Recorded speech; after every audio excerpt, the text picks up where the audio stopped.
Welcome to the Global Risk Podcast from Solace Global.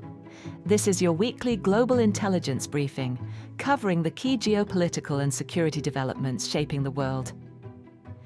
This week in the Americas, we examine Colombia's presidential election and what the victory of a right-wing populist candidate could mean for the country's security strategy. We also assess the devastating earthquakes in Venezuela, Bolivia's newly declared state of emergency, and Cuba's sweeping economic reforms amid its worsening economic crisis. Across Europe, the Middle East, and Africa, we look at the severe heatwave affecting much of Europe, Russia's push towards Kostyantynivka in eastern Ukraine, and the growing strain on the new US-Iran agreement as fighting continues in Lebanon. We also assess the implications of a coordinated push for tougher anti-LGBTQ+ legislation across Africa and renewed jihadist attacks in Niger. And in Asia-Pacific, we cover Afghanistan's reported use of drones inside Pakistan and what it could mean for tensions between the two countries. Expert insight, clear analysis, and the context you need, all in one concise briefing. We begin in the Americas, where Colombia's presidential election has ushered in a likely shift towards a more confrontational approach to organized crime and militant groups. The second round of Colombia's presidential election, held on June 21st, was won by Abelardo de la Espriella of the Defenders of the Homeland movement. The right-wing populist candidate, who modeled his campaign on positions similar to those of El Salvador's president Nayib Bukele, won 49.66% of the vote, narrowly defeating the left-wing candidate Ivan Cepeda of the historic PACT coalition, who secured 48.7%. Espriella performed strongest in Colombia's major cities and central departments, while Cepeda drew greater support from rural and peripheral regions. The election results were challenged by the incumbent president, Gustavo Petro of the historic PACT coalition, who had endorsed Cepeda. Petro claimed that the election software had been hacked by the State of Israel and demanded that the judiciary annul the results. Following the announcement of the results, large-scale protests by Cepeda supporters took place in several cities, including Cali and Bogotá. Now, our intelligence team's assessment. The election of de la Espriella is likely to mark a major shift in Colombia's approach to the organized criminal groups and militant networks operating in the country. De la Espriella campaigned on abandoning Petro's total peace framework, which prioritized negotiation with armed groups, and replacing it with an iron fist approach centered on direct confrontation and territorial denial operations. He has also pledged to join the Shield of the Americas, a US-led anti-cartel coalition.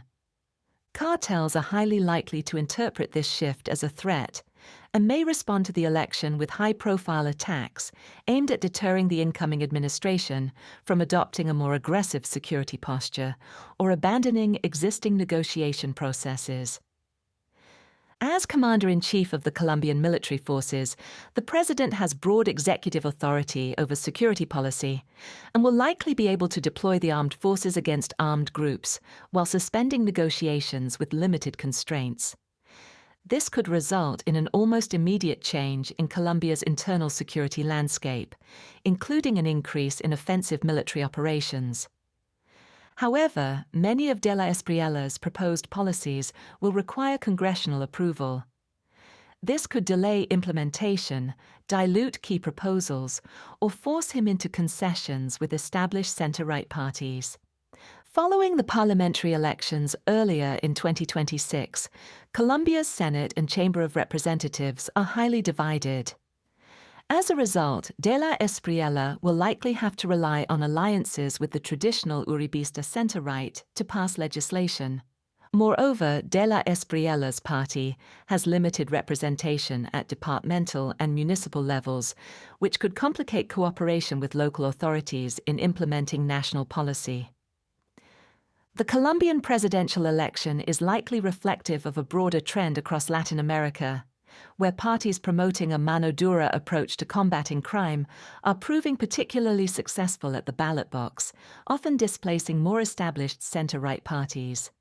Since 2023, right-wing parties and candidates have won 11 of 14 elections, excluding the disputed 2024 vote in Venezuela. During the same period, only Mexico, Uruguay, and Guatemala have elected a left-wing or center-left leader. These countries are likely to increasingly adopt internal security policies that critics argue contravene human rights, while also expanding cooperation with Washington on counter-narcotics operations, border security initiatives, and efforts to combat transnational organized crime. In Ecuador and Venezuela, this has resulted in U.S. strikes on terrestrial targets. De la Espriela's election is likely to increase the likelihood of U.S. military operations on Colombian soil under a reconstituted Plan Colombia-style security framework. Also in the region, Venezuela is responding to its most destructive earthquakes in decades, with casualties expected to rise significantly in the coming days. At 6:04 p.m. local time on June 24, a magnitude 7.2 earthquake struck 23 kilometers southeast of Yumare, Venezuela, at a depth of 20.3 kilometers. The initial tremor was followed just 39 seconds later, at 6:05 p.m. local time, by a magnitude 7.5 earthquake centered at a depth of 23 kilometers. Shortly afterwards, the U.S. National Weather Service issued a tsunami advisory for Venezuela, Curaçao, Aruba, Puerto Rico, and the Virgin Islands. Damage and disruption were widespread across Venezuela, particularly in Caracas. Local media reported dozens of building collapses, road closures, and utility outages across the capital region. Water and power supplies were disrupted in Caracas and several northern states, while authorities shut off gas services in affected areas as a precaution. Social media footage showed strong shaking in central Caracas, damage inside apartments in La Tajona, and significant structural damage in Altamira. A building collapse in the Los Palos Grandes area of Caracas reportedly caused at least 2 deaths. In Las Minas de Baruta, at least 3 people were killed in 2 separate building collapses. Local media have also reported widespread gas outages and telecommunications disruptions across Venezuela following the earthquakes. Video footage showed extensive damage inside Simón Bolívar International Airport in Maiquetía. Reports indicated that all flights at the airport had been cancelled. The Caracas metro was also evacuated. Acting President Delcy Rodriguez said that at least 164 people had been killed and hundreds injured by the earthquakes, before announcing a nationwide state of emergency. The United States Geological Survey has issued an initial estimate that the final death toll could range from 10,000 to 100,000. Argentina and Colombia have indicated their readiness to support the response effort, while Ecuador has announced plans to send humanitarian aid. El Salvador said it had prepared more than 300 rescuers, along with 50 tons of equipment, supplies, and medicines for deployment.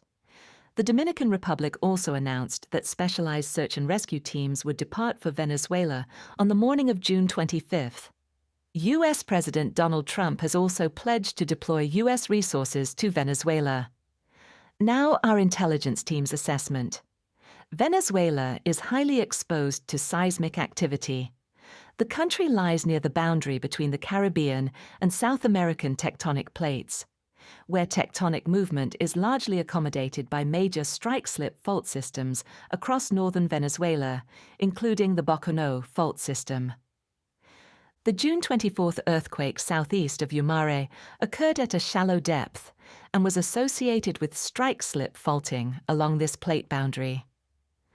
Northern Venezuela has a long history of significant seismic activity, although large earthquakes near the June 2026 epicenter have been relatively infrequent over the past century. On August 21, 2018, a magnitude 7.3 earthquake struck Venezuela's northern coast, damaging dozens of buildings and causing multiple injuries across the country. More recently, in September 2025, magnitude 6.2 and 6.3 earthquakes near Mena Grande caused at least one death, injured more than 110 people, damaged homes and infrastructure, and were felt across several Venezuelan states and parts of Colombia. Notable historical earthquakes include a magnitude 6.4 event near Morón in 2009, which injured 18 people and damaged buildings, and a magnitude 6.0 earthquake near Valencia in 1989 that caused minor damage. The most destructive modern earthquake in the wider region was the 1967 Caracas earthquake, which caused around 240 deaths, hundreds of injuries, and the collapse of several high-rise apartment buildings, resulting in widespread destruction. Since 1900, at least 5 magnitude 7.0 or greater earthquakes have occurred in northern Venezuela or off its coast. However, it is highly likely that the damage, casualties, and overall impact of the twin earthquakes on June 24th will be the worst experienced in Venezuela for a century. It is likely that further aftershocks will be recorded near the epicenter in the short term. On June 25th, the USGS assessed that there is a 94% chance of at least one magnitude 5.0 or greater aftershock within the following week, and a 29% chance of a magnitude 6.0 or greater aftershock. Although likely to be lower in magnitude than the June 24th earthquakes, aftershocks can still cause significant damage by triggering critical failures in structures that were weakened during the initial shocks. The death toll from the June 24th earthquakes will almost certainly exceed the early estimates provided by the Venezuelan government by a considerable margin. The impact of the earthquakes is highly likely to be compounded by the country's limited disaster preparedness and emergency response capacity. Any shortcomings in the government's response could quickly become a catalyst for civil unrest, particularly as Venezuela's leadership has likely been destabilized by the U.S. intervention that led to the capture of former President Maduro in January 2026. Previously a staunch geopolitical adversary of the United States, Venezuela has since moved increasingly closer to Washington following the U.S. intervention. The economic impact is highly likely to be severe and will fall on a state with minimal fiscal and institutional capacity to absorb it. Venezuela's economy was already critically weakened before the earthquakes, and the damage has heavily affected major economic centers, including the Caracas metropolitan region. The combination of an acute humanitarian crisis, a pre-existing economic crisis, damaged utilities, and a transitional government with contested legitimacy could quickly develop into a broad anti-government movement and trigger violent civil unrest in the coming months. Meanwhile, Bolivia's government has declared a nationwide state of emergency following weeks of disruptive protests and roadblocks. On June 20th, Bolivian President Rodrigo Paz Pereira declared a nationwide state of emergency following several weeks of roadblocks across the country. The state of emergency was declared despite an agreement signed only hours earlier with the Bolivian Workers' Union, which called for the suspension of nationwide protests and gave the government 90 days to meet its commitments. The emergency measures prohibit the blocking of streets, avenues, roads, and highways, and also allow the executive to deploy the Bolivian armed forces in support of police operations to restore order, reopen roads, and protect the population. On June 21st, the Bolivian government claimed that there were no longer any active roadblocks in the country. However, some have continued in the Cochabamba region, led by coca growers' unions allied with former President Evo Morales, whom the government accuses of encouraging the protests to destabilize the current administration. Now, our intelligence team's assessment. Approximately 7 weeks of nationwide protests have resulted in an estimated 17 deaths, 37 injuries, and almost 400 arrests, with more than 100 roadblocks established at the peak of the protest movement. Economic losses are estimated at $2 billion. Critical shortages of fuel, food, medicine, and oxygen have been reported, with most of the deaths linked to delays in accessing medical treatment. After weeks of limited direct intervention, the costs and disruption caused by the protest movement had almost certainly reached a level that the Paz administration considered unsustainable.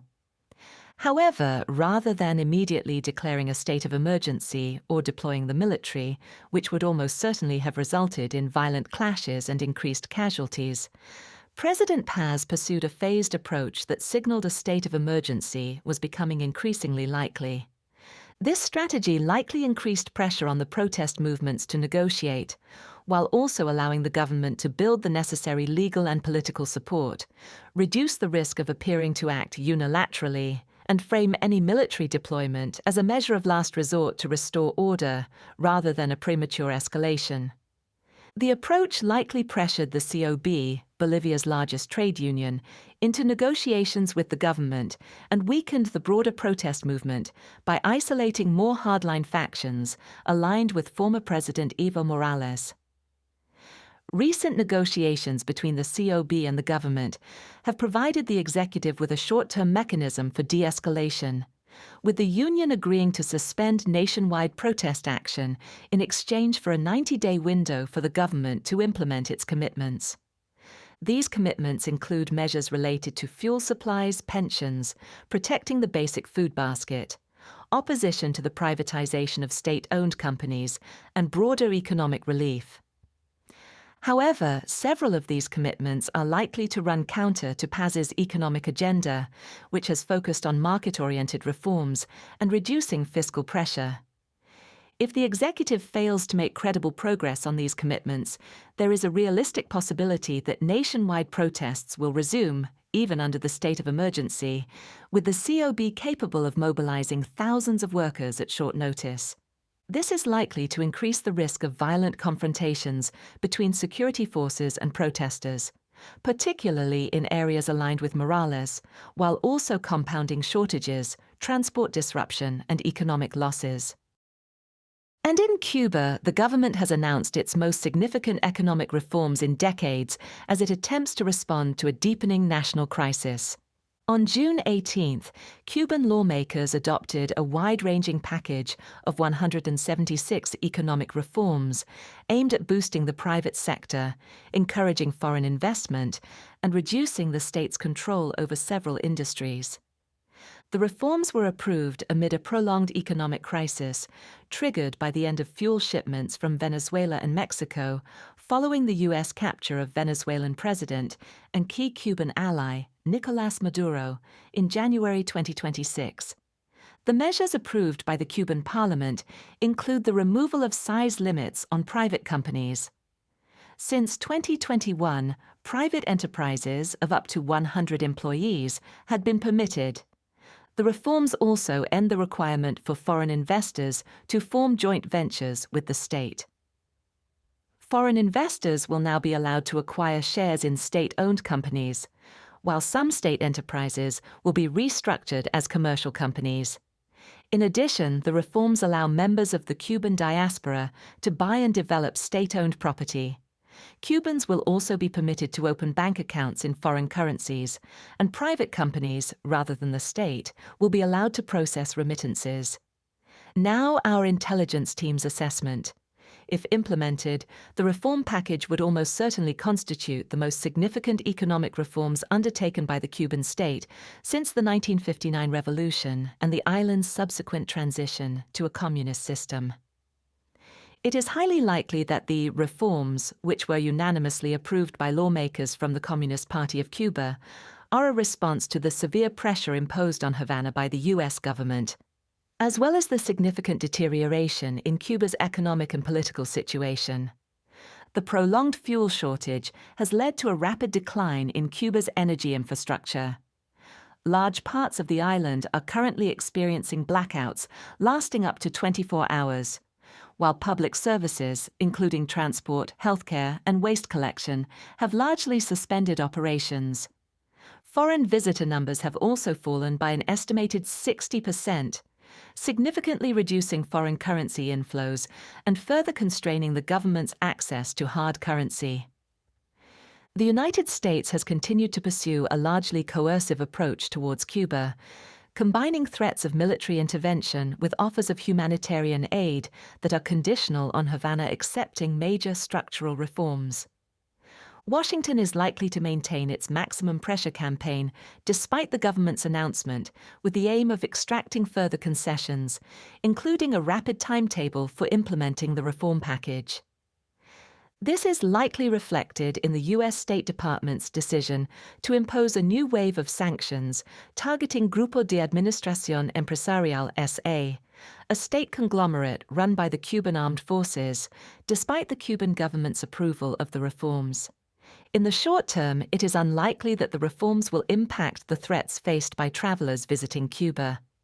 All travel to Cuba will almost certainly continue to be impacted by extremely limited healthcare access, lack of adequate housing and transport infrastructure, electricity blackouts, and an increase in property crime caused by the current crisis. Now turning to Europe, the Middle East and Africa, where an intense heatwave has caused widespread disruption across the continent and exposed vulnerabilities in aging infrastructure. As of June 25th, state weather agencies have issued high-temperature warnings across several Western and Central European countries due to heatwave conditions. In some cases, temperatures have greatly exceeded the average for mid-June. On June 23rd, temperatures reached 35 degrees Celsius in London, 38 degrees in Paris, 39 degrees in Madrid, 35 degrees in Rome, and 34 degrees in Vienna. As of June 25th, dozens of deaths have been reported in connection with the heatwave. In France alone, authorities have reported at least 40 drowning deaths since June 18th. In other countries, including the UK, authorities have limited some non-essential services, including certain train services, because of the heatwave. Increased electricity demand during the hottest hours of the day has also resulted in some power outages. In northern France, widespread power cuts affecting around 70,000 homes were recorded on June 24th, reportedly caused by a transformer failure. Now our intelligence team's assessment.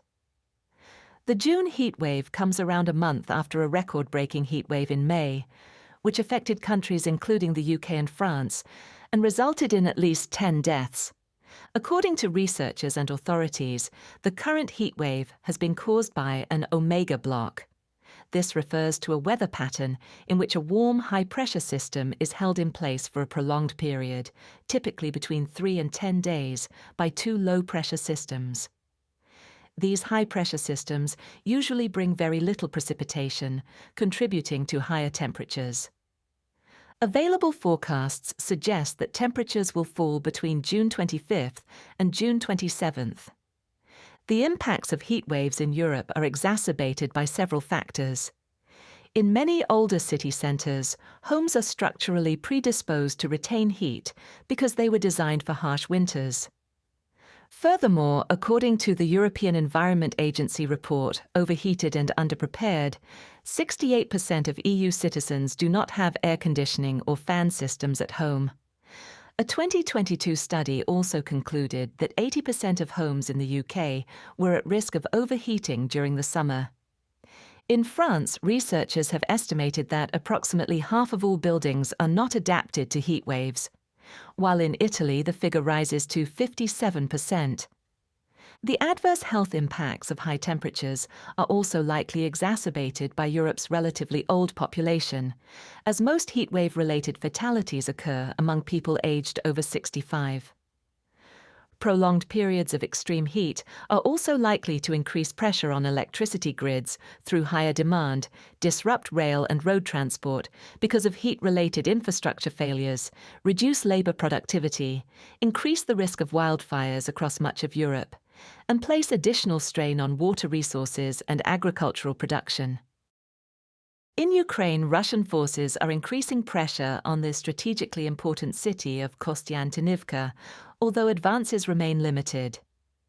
Russian infiltration operations in and around the highly strategically valuable city of Kostyantynivka in Donetsk Oblast in eastern Ukraine have intensified during June 2026. Ukrainian soldiers have told international media that the entire city is now a contested grey zone. Available open-source reporting as of June 23 indicates that Russian infiltration forces have likely advanced further from southern Kostyantynivka and the city's northern outskirts. The commander of Ukraine's 19th Army Corps, Brigadier General Oleksandr Bakulin, has insisted that the situation remains under control and estimated the number of Russian troops operating inside the city at around 120 to 130. The Russian Ministry of Defense continues to regularly publish claims of advances in the city, while Russian information channels continue to circulate footage of flags being raised. Much of this material has been assessed as AI-generated. On June 23, Russian President Vladimir Putin reiterated Russia's maximalist objectives, stating that Russia will only negotiate on the basis of the 2022 Istanbul Protocols, his June 2024 speech, and the frequently cited but ambiguous conclusions of the US-Russia Anchorage Summit in August 2025. Ukraine's campaign of mid-range strikes has continued, with Ukrainian forces targeting a road bridge near Stavki and a bridge near Voinka on June 17. On June 18, Ukrainian forces struck a rail bridge over the North Crimean Canal near Rozdolne on the Kerch-Jankoy line. Ukraine's Special Operations Forces later declared the Rozdolne rail bridge eliminated, while Crimea's occupation authorities suspended all passenger rail services across the peninsula. On June 21, Ukrainian strikes targeted both sides of the Kerch Bridge, including an oil depot in Kerch and maritime oil transport logistics in Krasnodar Krai. The Russian occupation leader in Crimea, Sergei Aksyonov, announced that from June 21, fuel stations in Crimea would sell fuel only to state agencies. Now, our intelligence team's assessment. The fortress belt, now primarily consisting of the cities of Sloviansk, Kramatorsk, Drushkivka, and Kostyantynivka, forms Ukraine's principal defensive line in Donetsk Oblast. Donetsk Oblast has seen the most intense fighting and the largest battles of the war, with Ukrainian forces inflicting enormous casualties on Russian troops. Since the spring 2022 Ukrainian counteroffensive, Russia has captured roughly 6,500 square kilometers and 7 fortified cities in Donetsk Oblast. Fortified cities are defined here as urban centers with pre-war populations of more than 15,000. 6 fortified cities, including the extensive Sloviansk-Kramatorsk agglomeration and Kostyantynivka, along with more than 5,000 square kilometers of territory, remain under Ukrainian control. Donetsk Oblast is highly urbanized, with a dense concentration of industrial towns and transport infrastructure. The urban strongholds that make up the fortress belt are all able to provide logistical support to one another, while the area's topography and geography are well suited to defense. Ukraine also spent more than 11 years fortifying these cities, creating a highly defensible position. However, if Russian forces were to seize the fortress belt, the remainder of eastern Ukraine would become substantially more exposed, unless Ukraine rapidly established deeper defensive lines further west. Much of the territory west of the fortress belt is sparsely populated, particularly in southern Kharkiv Oblast, and there are far fewer large settlements that could be fortified into strongholds. There are also fewer natural water obstacles, such as the Siversky Donets River and its tributaries, while the terrain is mostly flat and well suited to maneuver warfare as it opens into the Dnieper lowland. Establishing defensive positions in this area would require substantial engineering works, layered fortifications, and large amounts of manpower. Ukrainian forces would also likely be highly exposed if forced to reposition or withdraw across largely open terrain. This has made the fortress belt vital ground for Ukraine's defense of eastern Ukraine and a major operational objective for Russia. This has almost certainly been a primary factor behind Kyiv's refusal to cede the unoccupied parts of Donetsk Oblast as part of a peace settlement with Russia.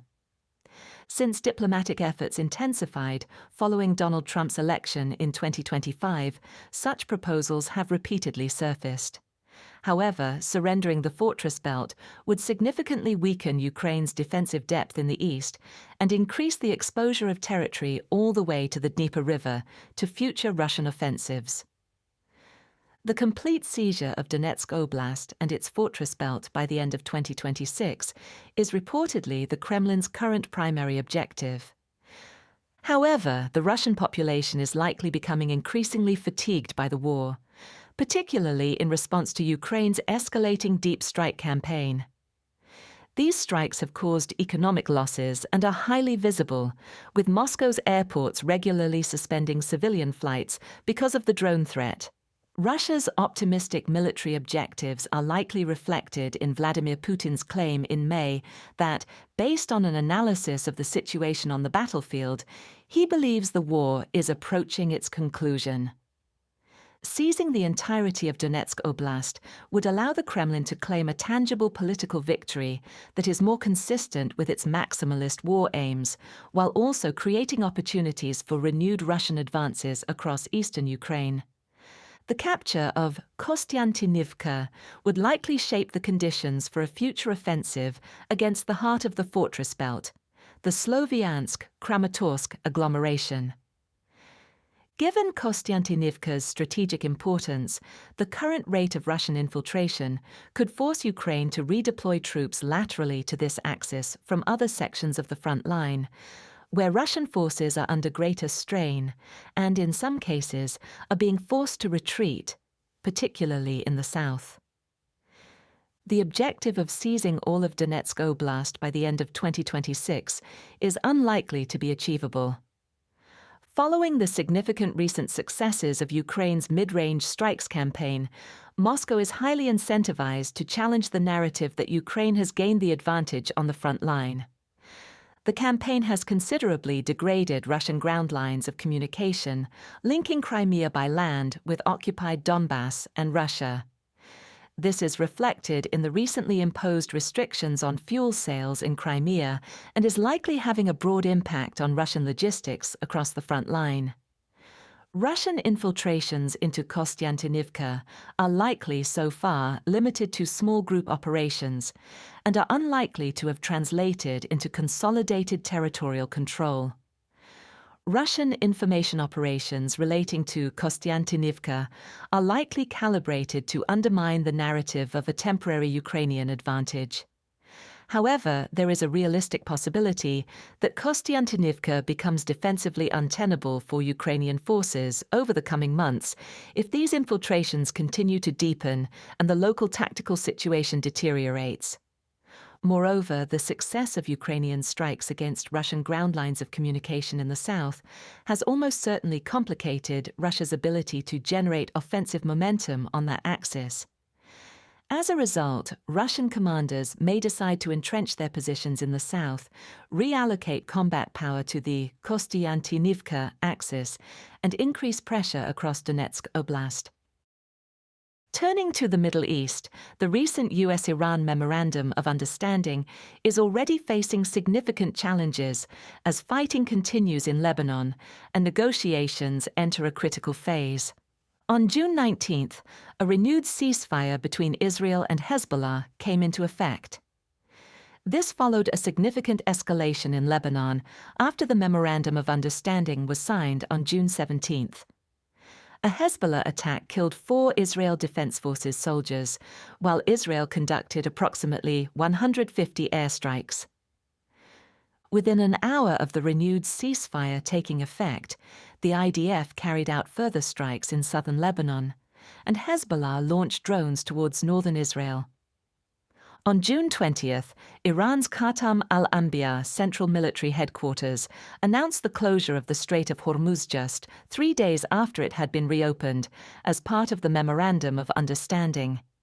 Khatam al-Anbiya cited Israel's alleged ceasefire violations in Lebanon and the U.S. failure to implement the first clause of the Memorandum of Understanding, which requires an immediate end to military operations on all fronts, including Lebanon. U.S. Central Command said it had detected no Iranian movements indicating an attempt to close the Strait of Hormuz and that shipping continued to flow. Iran's own foreign ministry also told Iranian media that shipping was operating normally. In response, U.S. President Donald Trump threatened on social media to impose American tolls in the Strait of Hormuz if a deal is not reached within 60 days. On June 21st, the first round of direct U.S.-Iran talks, mediated by Qatar and Pakistan, began at the Bergenstock Resort on Lake Lucerne in Switzerland, after being postponed from June 20th. The U.S. delegation was led by Vice President J.D. Vance and included President Trump's envoys, Jared Kushner and Steve Witkoff. The Iranian delegation was led by Parliamentary Speaker Mohammad Bagher Ghalibaf, who has become increasingly influential in Tehran since the outbreak of the war on February 28th. It also included Foreign Minister Abbas Araghchi. During the first day of talks, President Trump threatened on social media to hit Iran very hard again, just like we did last week, only harder, if Iran did not stop Hezbollah from causing trouble. The Iranian delegation lodged a protest and reportedly threatened to walk out. However, Vice President Vance later said that the Iranian delegation never left the talks. The second day of the Lucerne summit went ahead on June 22nd, with mediators announcing a 60-day roadmap, a high-level oversight committee, a U.S.-Iran communication line on the Strait of Hormuz, and a deconfliction cell to support adherence to the cessation of operations in Lebanon. Working groups will also be established to address the nuclear file, sanctions, and monitoring and dispute resolution. Vice President Vance claimed that Iran had agreed to invite International Atomic Energy Agency inspectors, possibly within the week. However, Iran's foreign ministry denied this, stating that no such commitment had been made. Foreign Minister Abbas Araghchi also stated that an agreement had been reached on the release of some frozen Iranian assets, while Vance said this had not yet occurred. On June 22nd, Israeli Prime Minister Benjamin Netanyahu issued a joint statement with the Defense Minister and the Israel Defense Forces Chief of Staff. The statement said that the IDF would continue to act decisively to neutralize threats to our soldiers and citizens, destroy terrorist infrastructure, and maintain the security zone in southern Lebanon. On June 23rd and 24th, Israeli and Lebanese diplomats held negotiations mediated by U.S. Secretary of State Marco Rubio. Reportedly, the main point of discussion was a pilot program for the deployment of the Lebanese armed forces to areas of southern Lebanon, with the IDF withdrawing from those locations. However, the parties reportedly disagreed on how quickly this could take place. On June 24th, Israel's Defense Minister, Israel Katz, stated that the IDF would not withdraw from southern Lebanon. Now our intelligence team's assessment. The Memorandum of Understanding has likely reduced the immediate risk of a return to full-scale conflict between the U.S. and Iran. However, the Memorandum of Understanding is highly likely functioning primarily as an extension of the ceasefire, rather than as a substantive or durable peace agreement. The agreement is likely vulnerable to several key triggers that could cause the ceasefire to break down, including continued fighting in Lebanon, disagreements over the nuclear file during negotiations, and ongoing Iranian efforts to maintain control over the Strait of Hormuz. Continued conflict in Lebanon was the trigger for the first significant challenge to the Memorandum of Understanding since it was signed on June 17th, with the Iranian military claiming to have once again closed the Strait of Hormuz in response. However, the announced closure has not yet resulted in any reduction in shipping traffic. There is a realistic possibility that the announcement was intended to provide Iran with additional leverage just before the start of the direct negotiations. The war in Lebanon highly likely constitutes the most immediate threat to the durability of the Memorandum of Understanding over the coming days. The central point of contention is the unresolved dispute over the continued IDF presence in southern Lebanon, which directly contradicts the Memorandum of Understanding's first clause, requiring an end to military operations on all fronts. Israel Katz's June 24 statement ruling out an IDF withdrawal, together with Benjamin Netanyahu's June 22 commitment to maintain the security zone, indicates that Israel highly likely intends to retain a forward posture, regardless of the US-mediated negotiations over Lebanese armed forces redeployment. Given that the renewed June 19 ceasefire was violated within an hour of taking effect, and that Hezbollah retains both the capability and the demonstrated intent to carry out attacks, there is a realistic possibility of further escalation in southern Lebanon over the coming week, which Tehran would almost certainly seek to leverage. The now explicit linkage between the Lebanon and Strait of Hormuz tracks, with Iran's announced closure of the strait being justified by developments in Lebanon, highly likely means that a localized confrontation between the IDF and Hezbollah could rapidly escalate into a wider crisis in the Strait of Hormuz. However, the announcement did not result in any notable reduction in vessel traffic. Iranian forces would likely need to resume kinetic attacks against shipping to deter commercial vessels from transiting the strait. Such a move would almost certainly undermine the Memorandum of Understanding, and previous escalations in the Strait of Hormuz have often led to attacks on land-based targets across the region. President Trump's repeated public threats since the signing of the Memorandum of Understanding have likely challenged provisions within the agreement that prohibit threats of military force. Likewise, the announcement by Iran's Central Military Headquarters that it would close the Strait of Hormuz directly contravened key terms of the Memorandum of Understanding. While neither side has acted in a way that has likely crossed the threshold for renewed hostilities, these reciprocal violations almost certainly underscore the fragility of the agreement. It is notable that Iran's foreign ministry quickly rebuffed the military headquarters' claims that the Strait of Hormuz had been closed. Iran's adherence to the ceasefire is likely to be undermined by the Islamic Revolutionary Guard Corps, which has increasingly consolidated power in Tehran, acted independently of the civilian government, and signaled strong opposition to U.S. demands. The absence of a fully coherent regime in Tehran with a unified negotiating position almost certainly complicates the negotiation process. It also increases the likelihood that elements within the IRGC could fail to comply with agreements reached by the civilian government and its negotiating team. There is a realistic possibility that further announcements by Khatam al-Anbiya will be weaponized by IRGC hardliners to deliberately undermine the negotiations, while also increasing the perceived risk of escalation in an effort to extract greater concessions from Washington. Furthermore, statements by Iran's new supreme leader, Mojtaba Khamenei, have highly likely sought to portray Iran's agreement to the Memorandum of Understanding as the responsibility of the country's civilian president, Masoud Pezeshkian. This is likely intended to limit domestic criticism of any departure from the maximalist objectives of Iran's hardliners. However, it also likely highlights the absence of a fully unified negotiating position within Iran. Travel to the Middle East is likely to remain at a high-risk level until there are clear signs of durable de-escalation, such as a major withdrawal or reduction of U.S. forces. As long as the current U.S. military posture in the region is maintained, and with multiple potential triggers for a ceasefire breakdown still in place, renewed escalation could occur with little warning.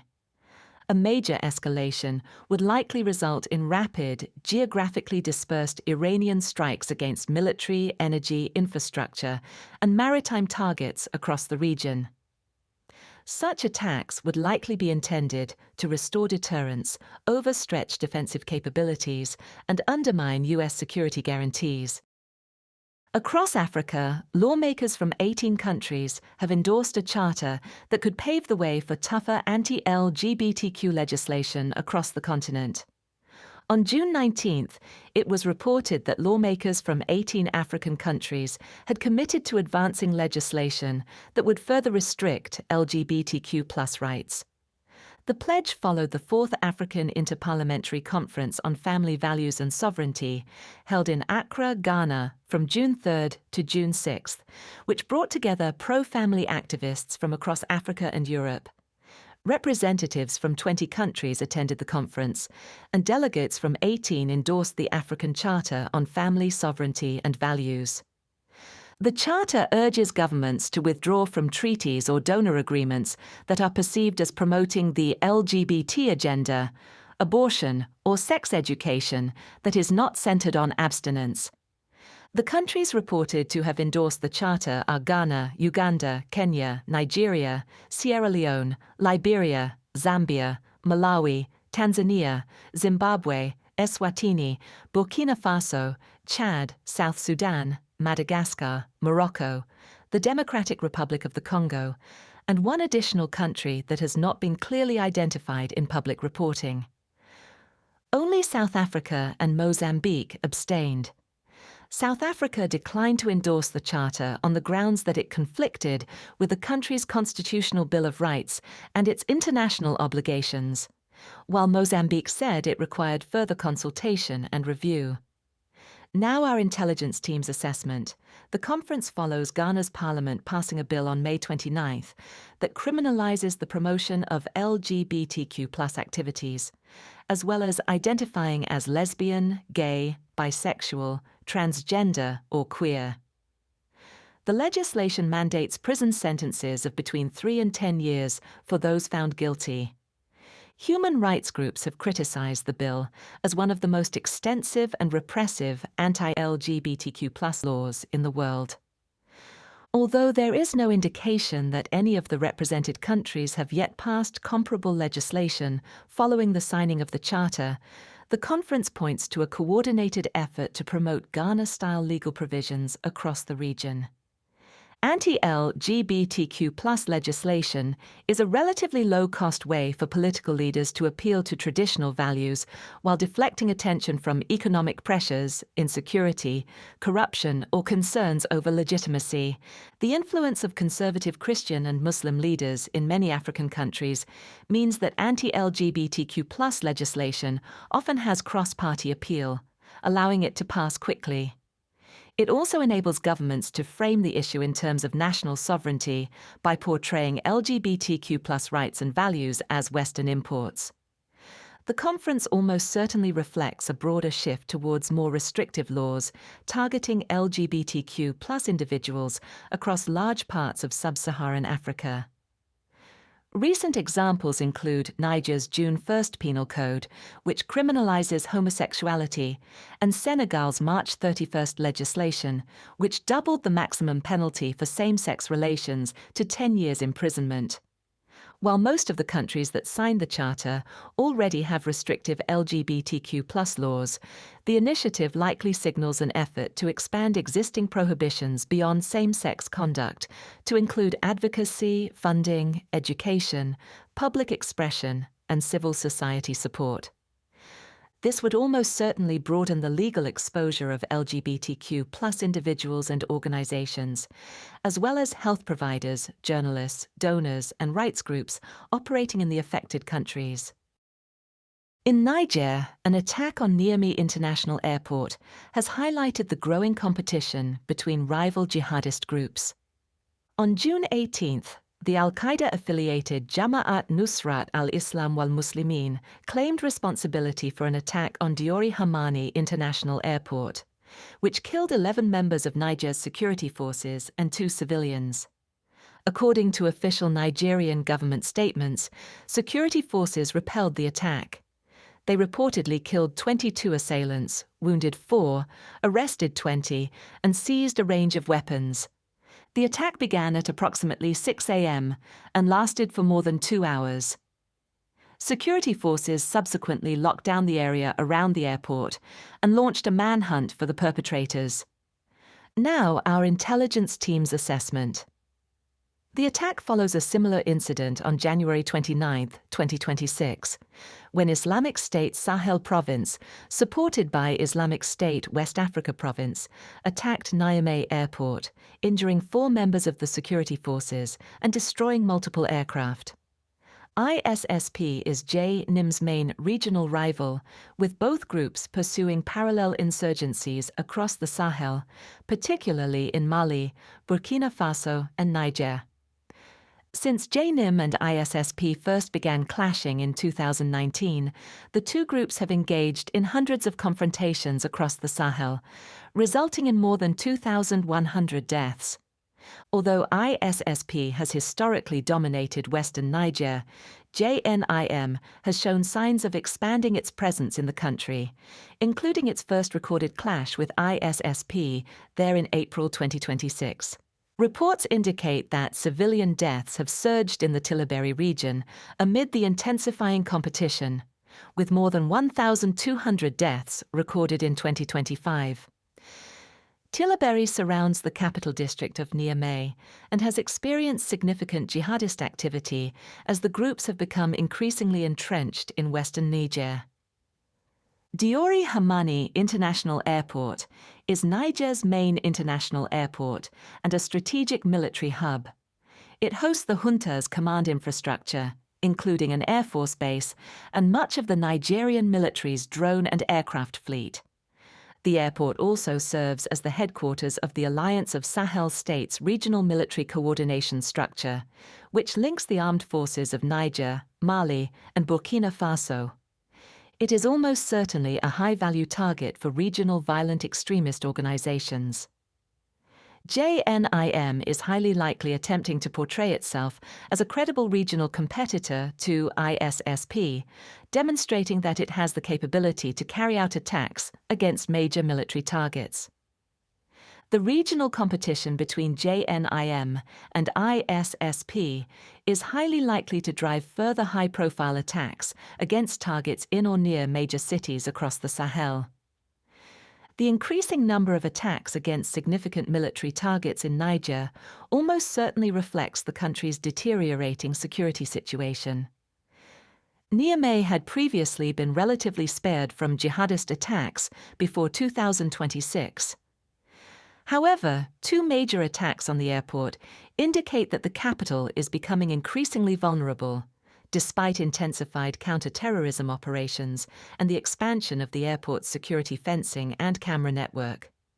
These attacks also fit a broader pattern of JNIM and ISP steadily expanding their operational reach towards critical infrastructure and major population centers. On April 25th, JNIM carried out a coordinated offensive in Mali, targeting multiple major towns and sites, including Modibo Keita International Airport. Further high-profile attacks in Niamey are highly likely in the coming months, driven by the ongoing competition between JNIM and ISSP. Finally, in Asia-Pacific, Afghanistan's reported use of armed drones inside Pakistan could mark a new phase in cross-border tensions between the two neighbors. Afghan Taliban authorities stated that, on June 19th, the Air Force of the Islamic Emirate of Afghanistan had carried out strikes in Pakistan's Khyber Pakhtunkhwa and Balochistan provinces. The reported airstrikes targeted suspected Islamic State Khorasan province bases, which Taliban authorities said were being used to plan and facilitate attacks inside Afghanistan. Pakistani authorities did not acknowledge whether the strikes had taken place. Afghanistan has no aircraft capable of carrying out conventional airstrikes. Its air force consists of 6 fixed-wing aircraft and an estimated 23 helicopters. As a result, observers have suggested that the operation was conducted using small, commercially available drones that had been modified to carry explosive payloads. Taliban forces first employed drones in this role in February 2026. Now, our intelligence team's assessment. The claimed strikes were likely carried out in response to renewed Pakistani military operations. On June 9th and 10th, Pakistani forces conducted a series of strikes inside Afghan territory, killing at least 26 people. Taliban sources claimed that 13 of those killed were civilians, including 11 children. The Pakistani strikes were highly likely carried out in retaliation for a Tehrik-e-Taliban Pakistan attack on security forces near Peshawar the previous day, which killed 6 people. They also likely responded to a series of earlier TTP attacks that Islamabad claims were sponsored by Kabul. If the reported attacks are confirmed, they would mark the first time Afghan forces have carried out targeted strikes inside Pakistani territory beyond the disputed border areas along the Durand Line. While the Afghan Taliban is widely suspected of supporting militant activity in Pakistan, this strategy has allowed it to distance itself from such attacks and maintain a high degree of plausible deniability. The use of drones under the direct control of Afghan security forces would represent a significant departure from that approach and would deny the Taliban the ability to distance itself from the alleged strikes. The alleged strikes may also have been intended as strategic messaging. The Taliban have made similar accusations against Pakistan, claiming that it facilitates ISKP attacks inside Afghanistan. By directly striking targets within Pakistan using a capability that is inexpensive, easy to produce, and difficult to counter, the Taliban may be signaling its willingness to escalate and impose direct costs on Pakistan. Targeting ISKP positions may also have been intended to demonstrate a capability that could instead be used against Pakistani security forces. Much of western Pakistan is likely vulnerable to drone attacks because of its proximity to Afghanistan, the porous nature of the border, and the high degree of freedom of movement available to militant groups.